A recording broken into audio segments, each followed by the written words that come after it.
But our just- Bible, we're on It says you're live. Okay, all right. this one.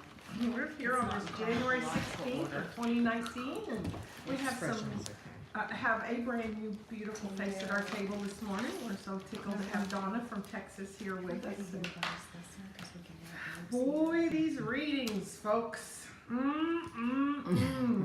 We're reading about Jacob and Rachel. You know, they've left Rachel and Leah's father and they are coming back home. Now, remember the history of what we've read.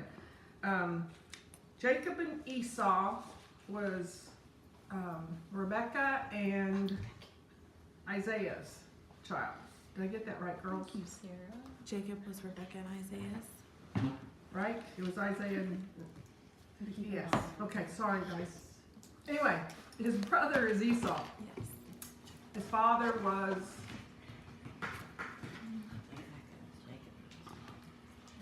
I'm lost. Let me look it up real quick. My goodness, we just read Isaac? all this.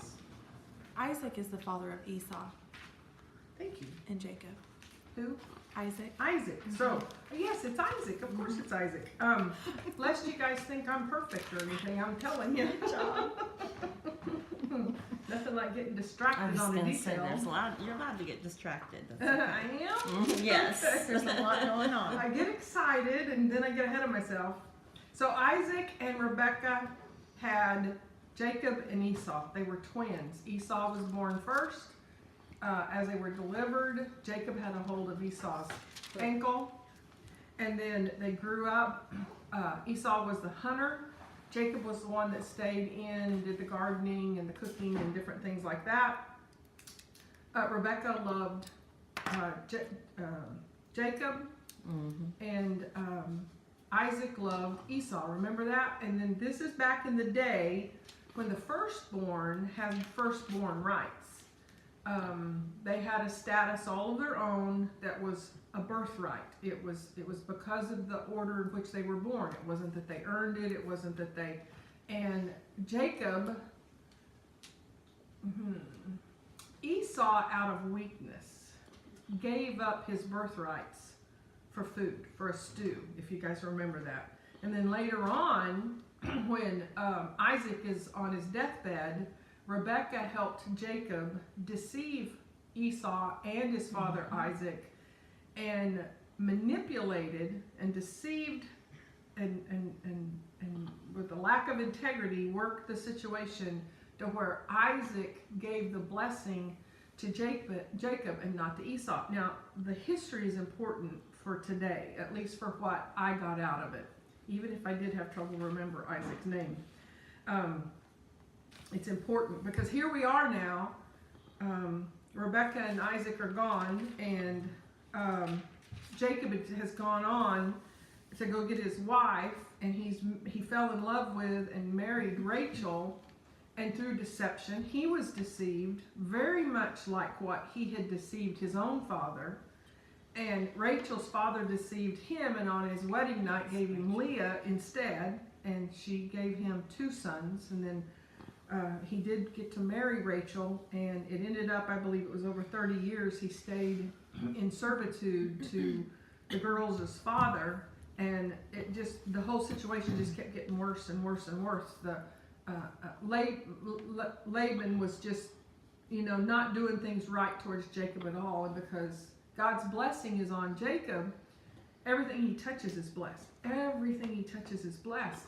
But he knows it's time to go home. Now what I want you to get here, you know, all of us that are believers, that spend any time in the Word, Jeremiah 29:11, for I know the plans that I have for you, saith the Lord, plans to prosper you and not to harm you, to give you a future and a hope.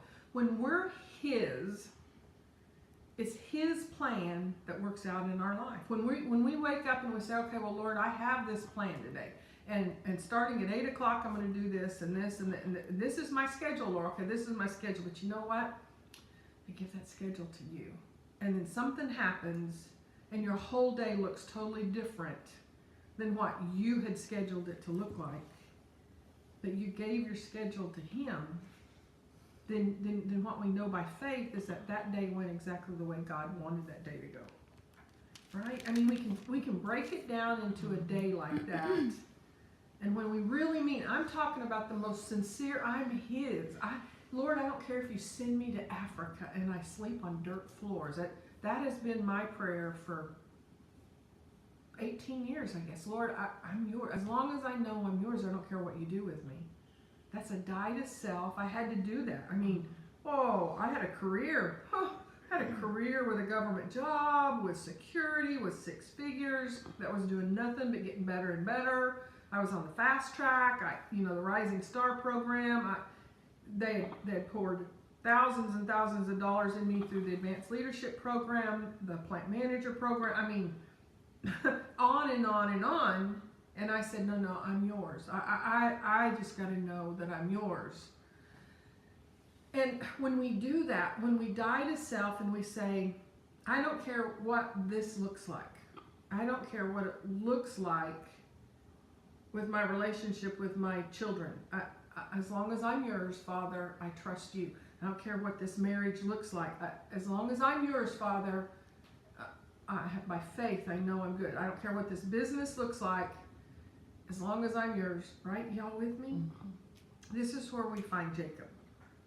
God's will be done.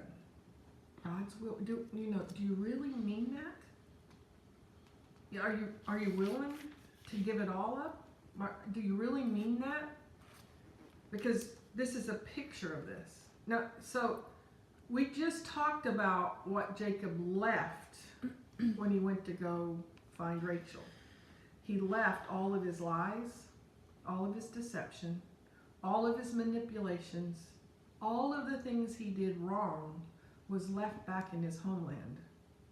And he got to go, and he found his bride, and through whatever happened, he ended up spending 30 years away.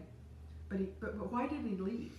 Why did he leave? I mean, on the surface anyway. Let's just talk about on the surface. He left because his mother come and said, fear. His mother come and said, your brother's going to kill you. You better get out of here. He left because of fear. Now he's on his way back, and he can see his homeland in the distance. And what do you think he's feeling? I believe there was fear in what we're seeing today. However, thy will be done. And what we see, this is what I wrote in my column today. 2019, what a story of God's will be done. Jacob was afraid. He paused. They said, in the reading today it says that he stopped overnight. He didn't just go on and plunder on in. He paused. He stopped. And overnight, what happened? He wrestled with an angel. And when he wrestled with the angel, he says he saw the face of God. And when that happened, this is what happened. When the man who was the angel, well, let me just start verse 24. This left Jacob all alone in the camp, and a man came and wrestled with him until the dawn began to break. I think he had a sleepless night. What do you think? He knows what he's getting ready to face. And he knows he's got 2 wives, and I don't remember the numbers of children, and he's got servants, and all the animals that's traveling with him. He's responsible for a lot of lives. There's a lot at stake. It's not just his own life. There's a lot he loved Rachel. And he loved those children. And I believe he loved Leah. And I believe he loved his servants and their servants. This left Jacob alone in the camp, and a man came and wrestled with him until the dawn began to break. Have you ever had an almost paralyzing fear inside of you that you almost don't feel like you can breathe? But if I do that, this may happen. If I don't do that, this may happen. What if I do that? And then you have one of those sleepless nights. When the man saw that he would not win the match, Jacob's faith won. Jacob didn't give up. He touched Jacob's hip and wrenched it out of its socket. Then the man said, "Let me go, for the dawn is breaking." But Jacob said, "I will not let you go unless you bless me." When is the last time you prayed long enough and hard enough without stopping that you said, "I'm not going to go, God, until I know I got your blessing"? I mean, we reduce our prayers down to 10-second prayers and say, "Oh, we're good. We're good." I mean, we toss and turn and don't even get out of bed at night when we can't sleep. We'll just toss and turn, and wake up in the morning grumbling and complaining, "Oh, I didn't sleep last night. Oh, it's going to be a long day. Oh, I can't believe it's time to get started." I mean, obviously he engaged with the Lord that night in his fear, to the tune that physically something happened. This is before Christ. We have the Holy Spirit. You know, we just had a conversation, and I know I've had this conversation with most of you all about God waking us up at 3 o'clock in the morning. Chances are you're getting woke up at 3 o'clock in the morning, God wants to say something to you. And night before last, I had that opportunity, and God spoke to me at 3 o'clock in the morning. He didn't give up. So this is what I wrote. What a story of God's will be done. Jacob was afraid. He paused. Man, how many times do we not pause? Oh, I'm going to make a decision. By golly, I'm going to barrel through this, and I'm going to knee-jerk react to that, and I'll knee-jerk react to that, and then I wonder why everything's a mess. Instead of pausing, what is God saying? He's speaking to us all the time. He paused. He could have turned back. I mean, because what's ahead of him? Ahead of him is all the lies, all the deceit, all the chaos, all the mess he had made before he left. That's what he knew was out there. He didn't know how Esau was going to be towards him. The last he knew, Esau wanted him dead. And he had good reason to want him dead. He had good reason to think God might back Esau in that. He could have turned back. Ahead of him was all of his past, his deceit and lies, manipulations. Ahead of him was his future. The easy thing would have been to turn back and avoid the controversy. The easy thing for Jacob to do would have been to just turn back and find some place and build a house. That would have been the easy thing to do. But no, he wrestled with God all night long until his hip socket was tore from it. His hip joint was tore from the socket, and he walked with a limp from then on. You know, God's good and perfect will. When we're willing to release what I want, "Oh Lord, I really don't want to stay at this job. There's nothing in me that I don't like my boss. My boss doesn't like me. You know, that coworker, do you know they intentionally sabotage me? I come in and this is done and that's it. Lord, thy will be done. Thy will be done." And we are seeing a picture of God's good and perfect will being done. And what really struck me this morning is, I'm going to read my other note, make sure I'm not missing something.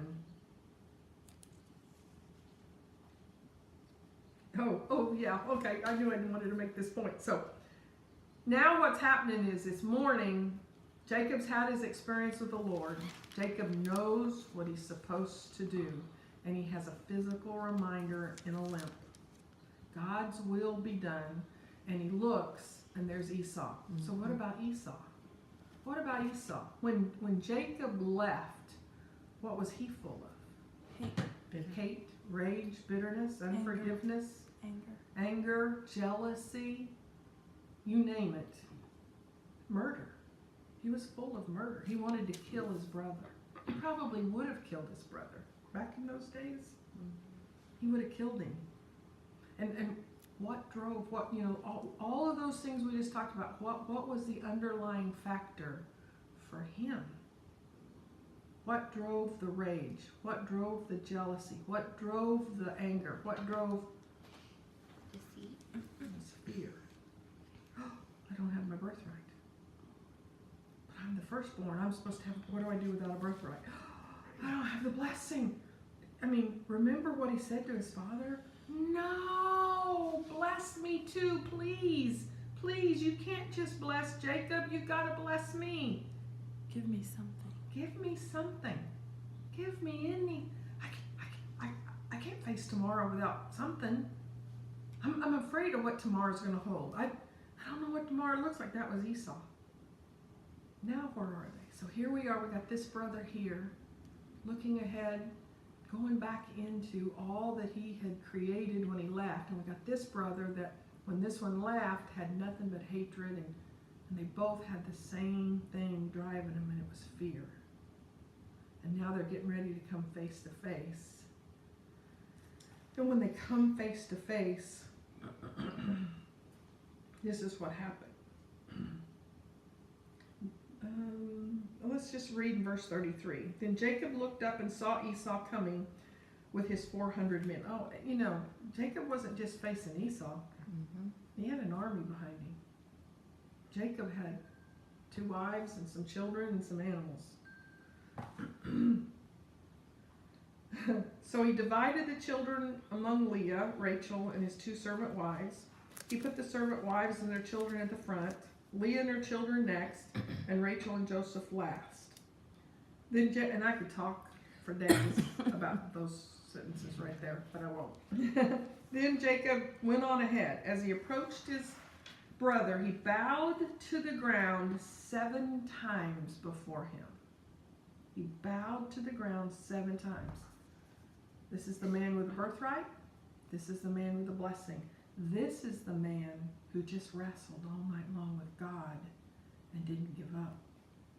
And he humbled himself. Where is it in our lives that we have to humble ourselves? Oh, I can't go do that because that would prove I'm wrong. Oh, I can't do that. But, you know, it would look as though I'm giving in. It would look as though I'm weak. It would look as though I'm afraid. It would look as though he bowed to the ground 7 times. The other thing he did that I counted, well, it's coming up. I'll make my point when I get there. Then Esau ran to meet him and embraced him. You know, I think Esau gets a bad rap a lot. Esau ran to meet him and embraced him, threw his arms around his neck and kissed him. The very thing you are the most afraid of can oftentimes be your greatest blessing. We don't live by sight, we live by faith. Things are not as they seem. It seemed as though there was going to be a raging war between Esau and 400 men and Jacob and his family. And they both wept. Then Esau looked at the women and the children and asked, "Who are these people with you?" And he says, "These are the children God has graciously given to me, your servant." Now that's the second time he referred to himself as a servant. When he sent the man out before him with the gifts, clear back in verse 20, "And be sure to say to Esau, look, your servant Jacob," not your brother Jacob, your servant Jacob. That was the first time. Your servant Jacob is right behind us. Here are your gifts from your servant Jacob. He called himself a servant there. He called himself a servant in the text we're reading now, which is chapter, what did we just say? 33, verse 5. "These are the children God has graciously given to me, your servant Jacob." Number 2. And then clear down in verse 14, "Please, my Lord, go ahead of your servant. We will follow slowly." 3 times he refers to them. Now this is the man with the birthright. This is the man with the blessing. All the things that Esau wanted and thought he had to have, Jacob humbles himself to the point to say, "I'm here to serve you. I will serve you." But God's plan was that Esau would serve Jacob. Remember? Before the children were born, God declared what his plan was going to be. God has a plan. And his plan seldom, if ever, looks like what we think it's going to look like. And fear causes us to do things outside of the nature of God that lives on the inside of us. And so I want to finish this. Verse 8, and what are all the flocks and herds I met as I came? Esau asked. Jacob replied, they're a gift, my Lord. Now he calls him my Lord, to ensure our friendship. And then here it is. The man who was so afraid of what his future would look like without a birthright, without the blessing, so afraid, fear drove him to murder. And he says, my brother, I have plenty. Esau answered, keep what you have for yourself. I don't need what you've got. I've got all I need. I've got all I need. You know, right now, this very moment, I have all I need. I don't have to be afraid for anything. And the Bible tells me not to worry about nothing. Tomorrow will take care of itself. So the very, very thing that Esau was so afraid of is, how will I move forward into the future without my birthright and without my blessing? Ended up, he's one of the wealthiest men in the country without the gifts from his brother. I don't know about y'all. I am telling you, this spoke to me this morning. Right now, today, where I'm at, it spoke to God's will be done. He has a plan for us. We are reading the passages that shows that God's plan will move forward with or without us. He has a plan. Who is he? How do we know what that plan is? How do we know what the plan is if we don't know who he is? How do we know who he is? We pray. We open the door and say, Father, I want to talk to you. I just want a conversation. It's not that, oh, Holy Father who art in heaven, I have to say this a certain way or you won't hear me. Are you kidding me? What if your children came into you and said, oh, Holy Mother, it's time for us to have a discussion. We can't talk. You don't have the right words. Yeah. You know, when you're opening up and you're praying, he created you for crying out loud. He knows your thoughts. He knows your mannerisms. He knows how you speak. He knows, and he loves the sound of your voice. How do we know what his plan is? How do we know? We pray. And then we listen. Because it's not a conversation if all we're doing is all the talking. You know, this morning before I read this morning in my prayer closet, I said, Lord, I just have a tendency to do all the talking in these situations. Every time I come in here, I'm talking to you. Lord, let me be still. See, I didn't try to do it myself. Lord, let me be still. I would say, help me with that part that I'm not as good at. I'm really good about talking, God. I can talk to you all day long, God. Oh, Lord, you know what I'm going to do today? I get this Austin trip today. Sandy and I are going to go to Wichita. I haven't listened to him. I said, Lord, help me to listen. Help me to be quiet, be still. I want to hear what he says. And I absolutely believe that's why I got what I got out of today's scriptures. I stilled myself and said, Lord, I want to hear. And I believe everything I read, he was already speaking to me. But the third step is I read. And then it's, you know what? God's plan is going to go forth in my life. And the only thing I have to do is submit. The only thing I have to do is say, oh, not my plan. It's not my plan. Just because I started this course doesn't mean I have to finish it. Just because I started, but by the same token, if I believe and I know that I know that I know God said, and I started this course, guess what? I'm not giving up. Even if he rips my hip out of its socket, I'm not giving up. Even if it costs me everything, I'm not giving up. Swish, 3 points. We were born for this. What a powerful thing was on Facebook this morning about Michael Jordan counting how many misses he's had, how many games he's lost, how many, 26. He was given the opportunity for 26 winning shots at the buzzer that he missed. And who's Michael Jordan? As of January 16th of 2019, he's in the history books as the greatest all-time basketball player that's ever been. I don't think there's too many people, a few of you, but not too many people that would argue that. You know, he's at a place now that he's looking back. Jacob was at a place he looked back and he said, oh, yes, I did this. Yes, I did that. Oh, it was lies. It was deceit. It was all that and more. But God's with me. God said, and when I wasn't really sure I was doing what God said, he wrestled with me all night long. And lest I should forget, because he knows I have a tendency to forget. I mean, do you know how powerful he can be right now today? And then tomorrow we wake up and we forget what happened today. I mean, going back and looking at my videos, I wake up in the morning and I read and I'm listening and I'm doing those things I'm trying to, encourage each of you to do. And I can feel the power of God on that in the videos. And I remember what happened the rest of that day. And I thought, this just happened to me. This week, I looked back at a past video, listened to it because somebody had said something to me about it. And I thought, whoa. Where was that at the end of that day? Where was that glory? Where was that anointing? Where was that steadfast faith at the end of that day? You know how quick we forget? I mean, the Israelites that we're getting ready to read when we come to Exodus, for those of you that's brand new in the Bible, made an 11-day journey into a 40-year journey, mainly because of their grumbling and complaining. It's the number one thing God held against them was they grumbled and they complained.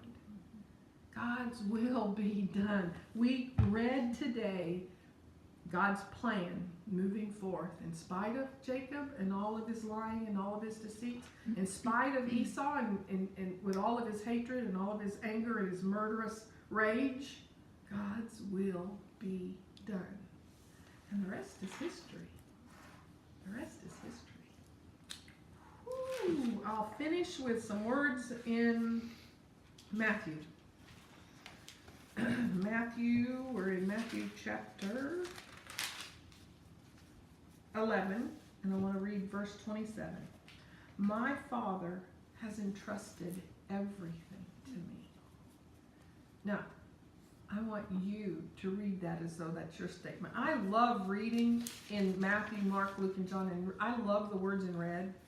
And my particular Bible doesn't have it, but these are Jesus' own words. Now make them your words. Right now, today, God is telling you, Sarah, I have entrusted you with everything.